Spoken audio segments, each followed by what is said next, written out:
कुरं भविकपङ्कजं भूददिवाकरं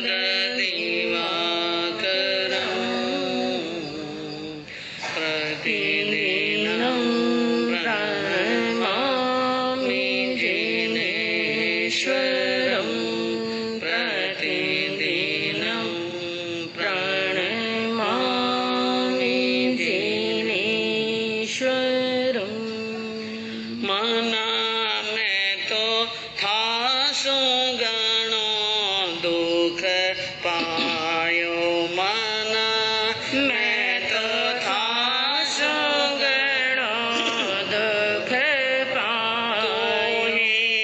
भव भव में भटकायो, तू ही भव भव में भटकायो, मना में तो था सो गणो दुख पायो, मना में तो था सो गणो दुख पायो। धर्म सभा में जाकर बैठ्यो, नींदड़नी भरमायो। धर्म सभा में जाकर बैठ्यो, तो नींदड़नी भरमायो। वाणी सुनी नहीं सतगुरु करी, वाणी सुनी नहीं सतगुरु करी। ओहे समय गमायो, मना में तो था सो गणो दुख पायो, मना में तो था सो गणो दुख पायो। सर्वज्ञ सर्वदर्शी चरम तीर्थंकर अहिंसा के अवतार विश्व वंदनीय शासनपति श्रमण भगवान वर्तमान महावीर के पावन चरणों में कोटि कोटि वंदन। हृदय की अनंत अनंत आस्था के केंद्र, संयम धन के दाता, संसार सागर से तिरने का सन्मार्ग बताने वाले पूज्य गुरु भगवंत श्रवण सूर्य दिव्य विभूति 1008 श्री मुरदर के श्री मिश्रीमल जी महाराज साहब के पावन चरणों में कोटि कोटि वंदन। अहिंसा दिवाकर लोकमान्य संत शेरे राजस्थान वरिष्ठ प्रवर्तक पूज्य गुरुदेव श्री रूपचंद जी महाराज साहब के पावन चरणों में कोटि कोटि वंदन। मरुधरा भूषण संत शिरोमणि पूज्य प्रवर्तक गुरुदेव श्री सुकन मुनि जी महाराज साहब के पावन चरणों में कोटि कोटि वंदन। साधना की प्रतिमूर्ति सद्गुणों की उपासिका सरल मना शांत दांत गंभीरा गुरुवरिया महासती श्री सज्जन कुंवर जी महाराज साहब के पावन चरणों में कोटि कोटि वंदन। धर्म प्रेमी बंधुओं, शीलवती माता एवं बहन, उत्तरायण सूत्र के अंदर भगवान महावीर ने भव्य आत्माओं को उद्बोधन देते हुए एक सूत्र फरमाया, एगे जिये जिये पंचा और पंच जिये जिये दशा। एक को जीत लेने के बाद में 5 जीत लिए जाते हैं और 5 को जीतने के बाद में 10 जीत लिए जाते हैं और 10 को जीतने के बाद में संपूर्ण संसार को जीत लिया जाता है। भगवान ने जो एक की बात कही, एगे जिये जिये पंचा, एक को जीत लो, एक को जीत लो 5 जीत लिए जाएंगे। वो एक क्या है? मन। एक मन को जीत लो तो 5 जीत लिए जाएंगे। 5 कैसे? कि एक तो मन और 4 कसाय, एक मन और 4 कसा, ये 5 जीत लिए जाते हैं। और पंचा जिये जिये दशा, 5 को जीत लेने के बाद में 10 जीत लिए जाते हैं। 10 क्या जीत लिए जाते हैं? 1 मन, 4 कषाय, 5 इंद्रियां। 1 मन, 4 कषाय, 5 इंद्रियां, ये जीत लिए जाते हैं। और इन 10 को जीतने के बाद में और किसी को जीतने की जरूरत ही नहीं है, सारा जगत जीत लिया जाता है। इसलिए कहा जीतम जगतम ये न मनो ही ये न। जगत को किसने जीता? कि जिसने मन को जीता। जिसको किसने जीत लिया है? मन को जीत लिया है, उसने जगत को जीत लिया है। मनो विजेता जगतो विजेता। मन पर विजय प्राप्त करने वाला ही जगत पर विजय प्राप्त कर सकता है। यह ज्ञानियों के ज्ञान की बातें हैं बंधुओं। और मन हमारा, कहते हैं कि मन के बारे में अभी आपने सुना, बड़ा साहसिक है, बड़ा भयंकर है, बड़ा भीम है, बड़ा दुष्ट है, चारों तरफ दौड़ता है, कोई रास्ता इनको रोक नहीं सकता। आप चारों रास्ते पर नहीं जा सकते हैं, कहीं पर नो एंट्री और कहीं पर और बीच बीच में आ जाते हैं। रास्ते में रफ्तार से चलते चलते बीच में क्या आ जाता है? एक स्पीड ब्रेकर। और फिर एक आ जाती है लाल बत्ती, तो रुकना पड़ता है। लेकिन इनके लिए तो कोई स्पीड ब्रेकर है, न कोई लाल बत्ती है, और न कोई रास्ते में रोक है, न टोक है। ये तो भागता ही जाता है चारों ही दिशा के अंदर, कभी भी कौन सी भी कोई भी दिशा ले सकता है।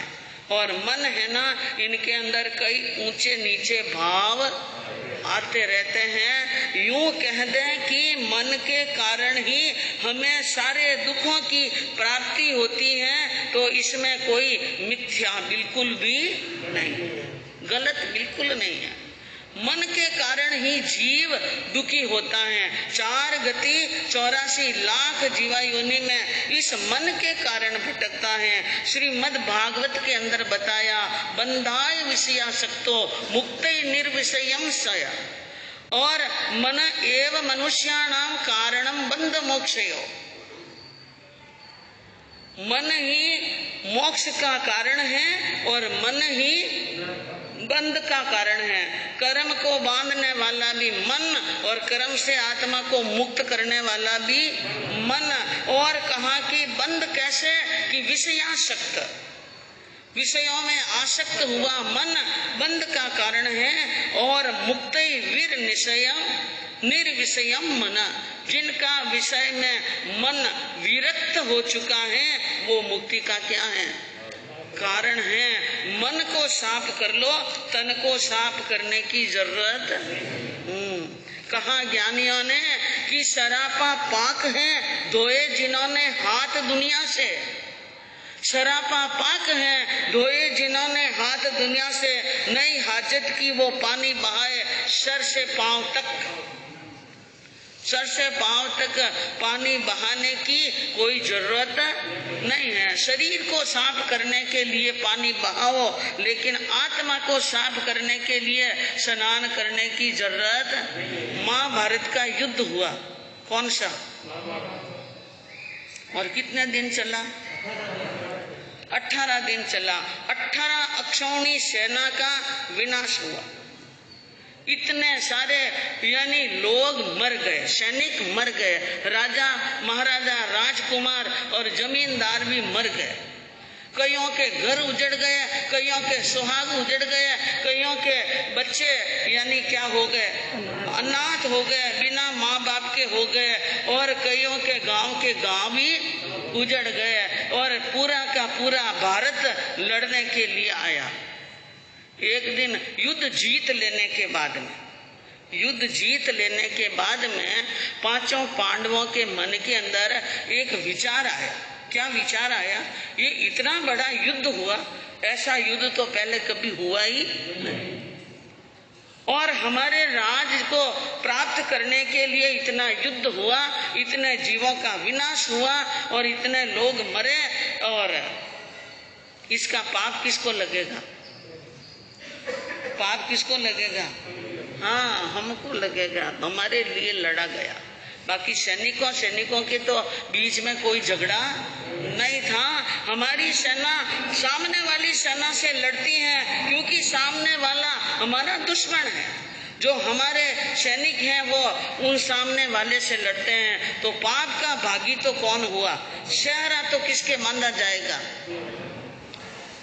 अब इतना सारा पाप लगा, उन पाप को लेकर मरेंगे तो कहां पर जाएंगे? इसलिए उन्होंने मन में विचार किया पाप को धो लें। किसको धो लें? पाप को धो लें, यानी आत्मा के ऊपर लगे हुए पाप को धो लें। और इसके लिए हमें शीघ्र ही तैयारी कर ली। पाप को धोने के लिए जाना है। भारत के अंदर, हिंदुस्तान में, भारत में जितने तीर्थ हैं, जितनी नदियां हैं, जितने सरोवर हैं और जितने ही पावन जलाशय हैं, सबके अंदर स्नान करो और पाप को क्या कर लो? धो दो। अब धोने के लिए पांचों पांडव तैयार हुए। लेकिन आपको मालूम है कि पांडवों के कोई भी काम की शुरुआत करने के पहले सबसे पहले कहाँ जाते थे? वो श्री कृष्ण के पास में। श्री कृष्ण के पास में गए और वहां जाकर के कहा, वासुदेव, हमारे लिए जो इतना बड़ा युद्ध लड़ा गया, उसके अंदर इतने जीवों की हिंसा हुई, उस सारे पाप को हम धोने के लिए और आत्मा को पवित्र करने के लिए तीर्थ यात्रा के लिए जा रहे हैं। श्री कृष्ण ने मन के अंदर विचार किया, ये पाप को धोने के लिए कहाँ जा रहे हैं? लेकिन कई बातों के उत्तर हाथों हाथ नहीं दिए जाते हैं। श्री कृष्ण ने कहा, पहली बात तो ये है कि तुमने अपने मन के अंदर इतना तो सोचा कि पाप हमारी आत्मा पर लगा है और उन पाप को आत्मा से दूर करने की जो भावना मन में आई, उनकी भावना का बहुत स्वागत करता हूँ, अभिनंदन करता हूँ। बहुत उत्तम भावना आई और तुम इन भावना के अनुसार तीर्थ पर जा सकते हो। लेकिन मेरे एक छोटा सा काम करना। छोटा सा क्या करना? काम करना। एक तुम्बी पड़ी थी पास में, वो तुम्बी उन पांडवों के हाथ में दी और कहा कि जाओ, जहां पर भी स्नान करो, नदी हो, सरोवर हो, कोई भी तीर्थ स्थान हो, जिस जलाशय में भी स्नान करो, तो मेरी तुम्बी को भी क्या करा देना? स्नान करा देना। और तुम भी उनको हाथ में दे दी और पांचों पांडवों को वहां से रवाना कर लिया। पांचों पांडव छोटे बड़े नाव, नगर, सरोवर, नदी, तर और जितने भी तीर्थ स्थल थे, सब तीर्थ स्थल पर जाकर माथा टेक कर स्नान करके शुद्ध होकर के, और साथ में जो श्री कृष्ण की दी हुई तुम्बी थी उनको भी स्नान कराते। उनको नहीं भूलना, क्योंकि ये किसकी दी हुई है? श्री कृष्ण की दी हुई। उनको भी खूब अच्छी तरह से स्नान कराते, सारे तीर्थों के दर्शन कराते, सारे भगवान के क्या कराते थे? दर्शन कराते थे। और दर्शन कराने के बाद में सारे कार्य से निवृत्त होने के बाद में वापिस आए श्री कृष्ण के पास। सभा लगी हुई थी और कहा, आपकी कृपा से सारे तीर्थ करके आ गए। सारे तीर्थ आराम से कर लिए कि आराम से कर लिए? मन राजी कि हाँ राजी। अब तो सारे पाप कट गए होंगे कि सारे कट गए? कहा तुम्बी दी उनको और श्री कृष्ण ने हाथों हाथ तुम्बी को यानी खुलवाई यानी साफ सुथरी करके उनको अच्छी तरह से उन्हें छिलका हिलका उतार करके उनके खंड खंड करके एक स्वर्ण की थाली के अंदर रखा और छोटे छोटे पीस सभा में बैठे हुए सभी सभासदों को यह तीर्थ यात्रा का प्रसाद है। किसका? आप भी तीर्थ यात्रा करने के लिए जाते हैं ना, तो आपको वहां से प्रसाद मिलता है कि नहीं? मिलता है। और वो प्रसाद घर पर लाते हैं। एक लड्डू भी लाए तो भी बेच करके देते हैं और आजू बाजू में भी दे देते हैं, बहन बेटी के वहां पर भी भेज देते हैं। एक एक छोटा छोटा कण का भी खाओ, लेकिन प्रसाद खाने का मन के अंदर सबके होता है, प्रसाद खिलाने का भी होता है। और क्या सोचते हैं? प्रसाद खाते हैं तो हमारे मन में सुख शांति रहे। उत्तम प्रसाद अब श्री कृष्ण प्रसाद बांट रहे हैं सभा के अंदर और सभी हाथ के अंदर ले रहे हैं। प्रसाद यूं हाथ में लेते हैं और पांडवों को भी दिया, सभासदों को भी दिया। प्रसाद हाथ में ले लिया और लेने के बाद में श्री कृष्ण वापिस आसन पर बैठे और कहा कि प्रसाद खाओ, प्रसाद खाओ। आदेश हुआ और सबने मुंह के अंदर प्रसाद रख दिया और हाथों हाथ थू थू थू करते थे। श्री कृष्ण ने देखा कि पांचों पांडव और सभा के अंदर बैठे पदाधिकारी और सामान्य लोग और आए हुए सभी के सभी सभासदों ने थू थू करते प्रसाद को थूक दिया। ये प्रसाद का अपमान, प्रसाद का क्या है? अपमान है। क्रोध के अंदर त्रिवली चढ़ी और थोड़ी सी आंखें लाल हुई। उन्होंने कहा इतना बड़ा अनादर कि सबने थूक लिया। उसने कहा कि क्या करें, प्रसाद बिल्कुल खारा जहर। प्रसाद क्या है? खारा जहर है और एकदम कड़वा है, इनको मुंह में रख नहीं सकते और गले से नीचे उतार नहीं सकते। ये कैसे हुआ? ये कैसे हुआ? इन्हें तुम्बी का प्रसाद खारा कैसे रह गया? तो पांडवों की तरफ देखकर कहा, पांडवों क्या तुमने इस तुम्बी को सभी पवित्र जलों में स्नान नहीं कराया? कभी सरोवरों में स्नान नहीं कराया या सारे तीर्थों में भगवान के दर्शन नहीं कराए कि कराया? तो फिर तुम भी खाड़ी कैसे रह गए? कड़वी बेल की कड़वी तो बढ़िया, सब तीरथ कर आई रे। कड़वी बेल की कड़वी तुम बढ़िया, सब तीरथ कर आई रे। गंगा नाय गोमती नाई, तोई नहीं गई कड़वाई रे।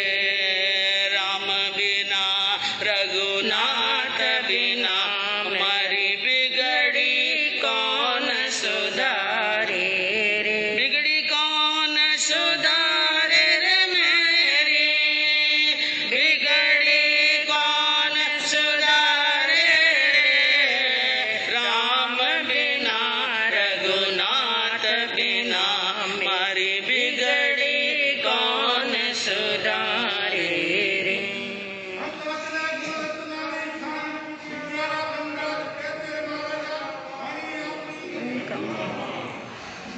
अब देखिए श्री कृष्ण ने दरबार के अंदर सभी लोगों को यह थूकते हुए देखा और तुम भी अभी कड़वी हैं। सभी तीर्थों के दर्शन करने के बाद में, स्नान करने के बाद में, तो श्री कृष्ण ने कहा कि स्नान करने के बाद में भी तुम भी कड़वी रह गई, इसका क्या कारण है?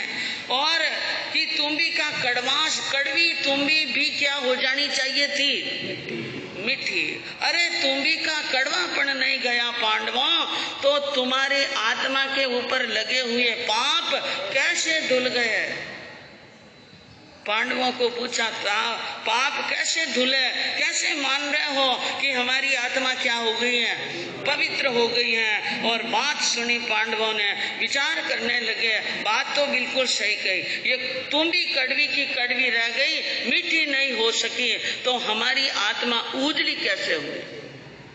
हाथ जोड़कर सामने खड़े हुए और कहा कि हे गोपाल, आप ही बताइए, आत्मा पर लगे हुए कर्मों का स्नान और प्रक्षालन कैसे हो?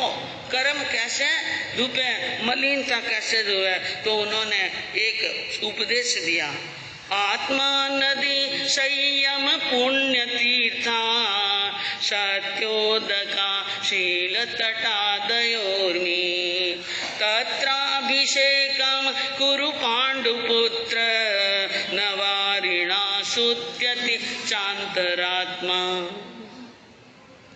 श्री कृष्ण ने कहा, हे पांडवों, आत्मा नदी, आत्मा रूपी नदी के अंदर डुबकी लगाओ। कहाँ पर? आत्मा के भीतर जाने की कोशिश करो और संयम पुण्य तीर्थ, संयम से बढ़कर दुनिया में कोई पुण्य तीर्थ होने वाला नहीं है। जीवन में संयम है तो समझ लो हमने पुण्य तीर्थ कर लिया है। सत्योदका, उस नदी के अंदर यानी जो नदी है आत्मा की नदी, और आत्मा की नदी में संयम रूपी पुण्य पवित्र तीर्थ हो और सत्य रूपी नदी में पानी हो। नदी में पानी कैसा होना चाहिए? सत्य रूपी शील तटा, नदी का तट शील का हो। किसका? शील, सदाचार, ब्रह्मचर्य, जो शील का मजबूत तट साथ में रखता है। और दयोर्मी, जिस नदी के अंदर दया की उर्मियां चलती हैं, उर्मियां ने लहरें, आत्मा की नदी में सत्य हो, दया की लहरें हो, शील का तट हो, संयम रूपी पुण्य तीर्थ हो और आत्मा रूपी नदी हो। तत्राभिषेकम कुरु पांडुपुत्र, हे पांडुपुत्र वहां अभिषेक करो, वहां जाकर के क्या करो? स्नान करो। न शुद्ध्यति वारिणा शुद्ध्यति चांतरात्मा, यानी सिर्फ पानी से अंतर आत्मा शुद्ध होने वाली नहीं है। अंतर आत्मा को शुद्ध करने के लिए तो सबका त्याग करना पड़ेगा। और हमारा जैन दर्शन, जैन आगम कहता है पांडवों ने अपने जीवन के कल्याण के लिए एक समय आया बाद में कि उन्होंने संपूर्ण रिद्धि सिद्धि का क्या कर लिया था? त्याग कर लिया, अभिग्रह कर लिया था। पांचों पांडवों ने ज्ञाता धर्म कथांग सूत्र के अंदर वर्णन आता है, जब तक नेमनाथ भगवान के दर्शन नहीं करें मांस खामण से क्या करेंगे? पारणा करेंगे। और बाद में उनकी आत्मा का क्या हो गया? कल्याण हो गया। तो बंधुओं कहते हैं जीवन के अंदर एक जिए दस्सा, एक जीने के बाद में 5 जीत लिए जाते हैं। तो मन को जीतने का क्या करेंगे? प्रयास करेंगे। और मन को जीतने के बाद में ही आत्मा में शांति और सुख की प्राप्ति होगी।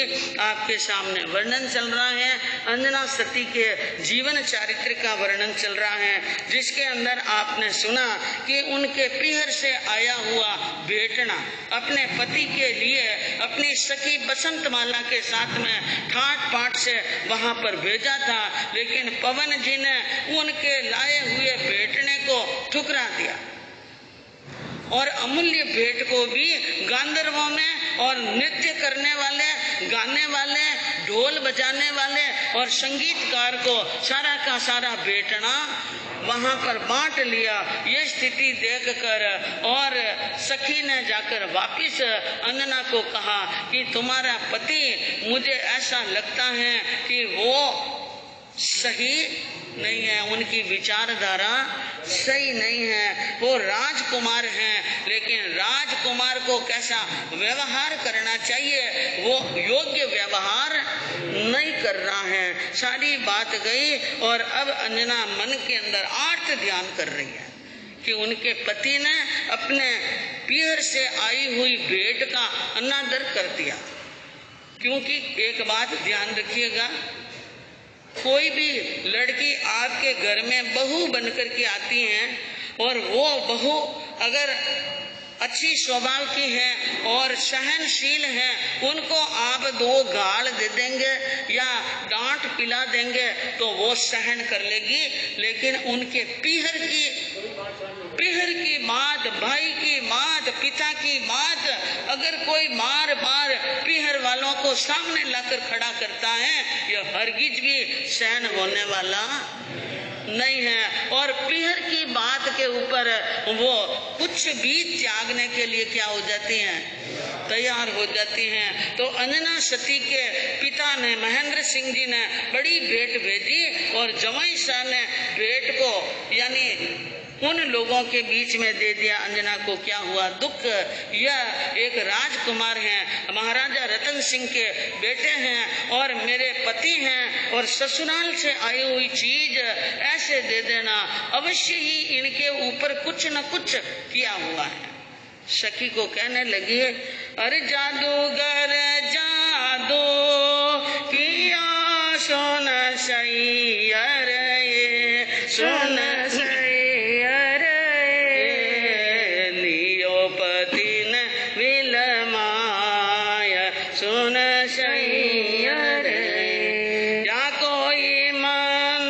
सो मोहिया सुन सैया रे, सुन सैया रे, जिनसे रयो है बरमाय सुन सैया रे।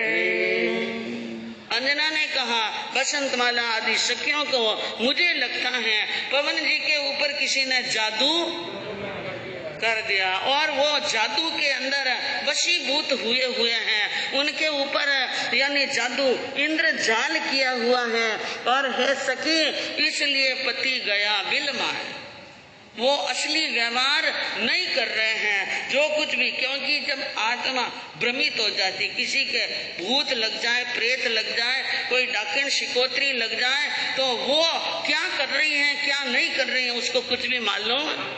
हाँ, मुझे लगता है कि पवन जी के ऊपर किसी ने क्या कर लिया, जादू कर लिया है, इसलिए या किसी ने उनको विलमा दिया है या मंत्र से मोहिया, या कोई मंत्र कर रहा है, बैठा बैठा क्या कर रहा है, हाँ मंत्र कर रहा है, बार बार मंत्र करके उनको वश में कर रहा है। और जिनसु लियो बरमा है, वो भ्रमित है, वो क्या है, भ्रमित। और भगवान महावीर ने आगमों में कहा भ्रमित हुए व्यक्ति को कितनी भी सच्ची और अच्छी बात कह दो वो समझ में आने वाली नहीं है। इसलिए वो कहने लगी अरे ऐसो तो मैं नहीं जानिया सुन सैया रे, सुन सैया रे, अत बीच देसी छोड़ सुन सैया रे, प्राणनाथ करी जाल सुन सैया रे, सुन सैया रे, है कपटी सिर मोड़ सुन सैया रे।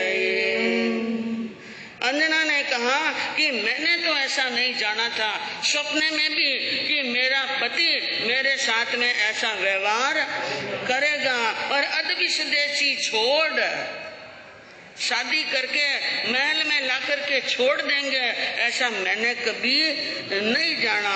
अब इनको जादू का खेल कहें या भ्रमित आत्मा कहें या मंत्र से मोहित कहें या कपटी सिरमोड़, या कपटियों में ये क्या है, सिरमोड़ है, या यानी इन्होंने मेरे साथ में बहुत बड़ा जाल किया है। अब आप जानते हैं क्योंकि आपने सुना है कि पवन जी ने शादी के पहले जाल ही तैयार किया। क्या किया,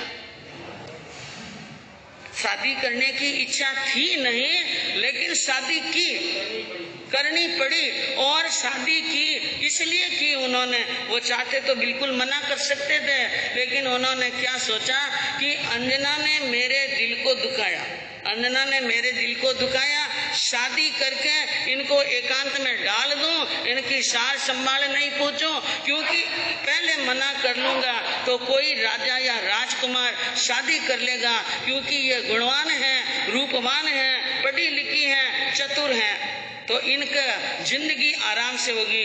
इनको दुख देना है, इनको क्या देना है, दुख। ये कपट आया था मन के अंदर, ये जाल किया था और इस कारण से अब उन्होंने शादी तो कर ली और अंजना को महल के अंदर एक तरफ पटक दिया है। जल भी न तड़पे मछली, जल के बिना मछली तड़पती है, और गन भी न तरसे मोर, गन के बिना मोर तरसते हैं। इसी प्रकार अंजना पवन के बिना तरस रही हैं, चंद्र बिना ज्यों चकोर, चकोर पक्षी चंद्र के बिना तरसता है, ऐसी तड़प है, ऐसा दुख है, ऐसी पीड़ा है अंजना के मन के अंदर। लेकिन मन के अंदर पति के प्रति कोई द्वेष की भावना नहीं है। तो आगे और क्या वर्णन आता है अंजना सती के जीवन